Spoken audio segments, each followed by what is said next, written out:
After 2 days of searching, a man has been arrested in connection with the assassination of Conservative influencer Charlie Kirk. That's right, 22 years of age, Tyler Robinson was taken into custody after a family friend called authorities. The Utah governor overnight stating, we got him. For more, we're joined this morning by former FBI agent Scott Curtis live from Abu Dhabi. Scott, thanks for your time. What evidence have authorities so far compiled? Well, as we've seen throughout news broadcasts here and briefings, that they have put together a pretty extensive video timeline of this individual. And what we saw today, in fact, after he was arrested, was additional video footage showing this individual's movements before and after the assassination. So that's one piece of this that links him to this crime. We also have heard about the seizure of the weapon that was used allegedly in this assassination, and shell casings there with some pretty specific communicated writings on there, which to me seems to believe that this individual wanted the public to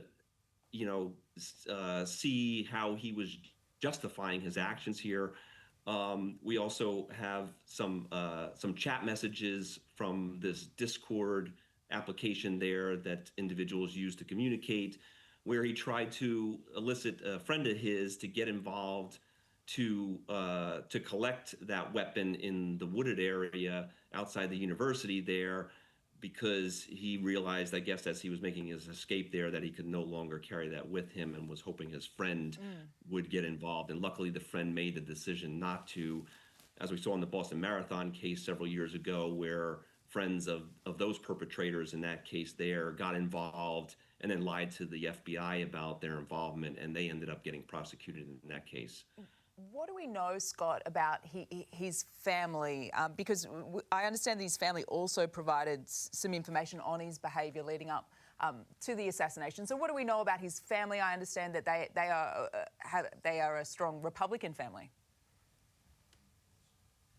Yeah, well, thankfully, once the clear images were presented to the public yesterday, showing this individual, the family got involved, it seems, immediately to confirm that that was their son, and took the steps to get him to turn himself in to law enforcement and to bring a peaceful end to the situation here.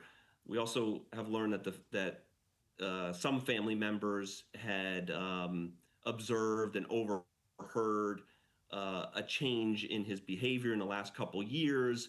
There were some specific discussions that they noted about his dislike for Charlie Kirk and some of the things that Charlie Kirk believed in. Again, we'll probably know more as this case progresses toward a potential trial as to how he was using that as the motive to target Charlie Kirk. Okay. So if found guilty, the president has made no secret of the fact he wants the death penalty. The Utah governor says the state is prepared to pursue the death penalty. I mean, do you expect that to happen in this case if he is found guilty? Well, there's two ways to look at this here. One, there's this state case which is going to go forward here. I mean, he's been arrested by the state. He's detained in the state system, pending the official charges that need to be filed within the next 3 days. The unknown at this point is whether the Department of Justice and the federal government will file federal charges, as they did in the Luigi Mangione case in New York City late last year.